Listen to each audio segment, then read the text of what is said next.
The head of Ghana's Electoral Commission has promised a credible and fair ballot this Monday. The West African nation is voting to pick its next president and to fill 275 seats in Parliament. Some 38,000 polling stations have opened their doors, and the electorate has 12 names to pick from who are all vying for the top job. The vote, though, has been billed as a tight race between the incumbent Nana Akufo-Addo and his main rival John Mahama. For more, we can bring in our correspondent, Sam Bradpiece, who's following this story for us. Sam, corruption is one of the key issues as the nation decides. Just why is that? Yes, you're absolutely right, Tom. In fact, according to Transparency International, Ghana loses close to $3 billion through corruption every year. So it's unsurprising in a sense that it really is a perennial political issue. In fact, across many elections here.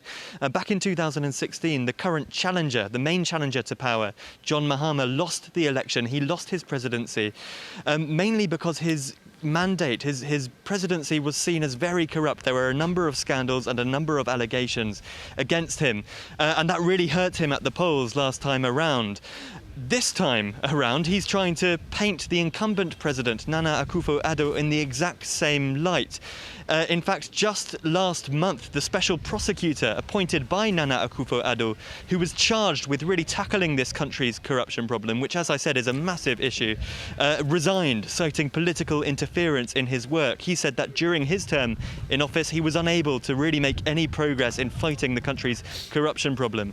So what we have is two frontrunners trying to paint each other as corruption and pointing to each other's legacy and saying, you're the one in the wrong. Now, Sam, putting corruption aside, what other problems or themes have emerged during the campaigning for today's ballots? Well, a big one that many people are talking about is coronavirus. Generally, I mean, Ghana has had more than 50,000 cases of coronavirus, more than neighbouring countries like Ivory Coast, for example. But the president's handling of the crisis is generally seen as pretty good. The response of Ghana in terms of closing down quickly and balancing the economy with the public health risk was generally lauded. So on that point, the president seems to have some support. The other thing, though, the other main topic of this election is education. You hear it all the time, the two main candidates talking about education. Again, in the president's favour, he introduced a scheme called Free SHS, Senior High School Education, which has massively increased high school attendance.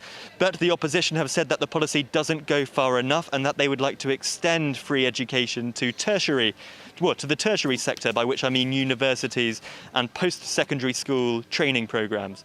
So the government essentially has done pretty well on education in most people's minds, but the opposition are saying they need to go further and they need to invest more in education.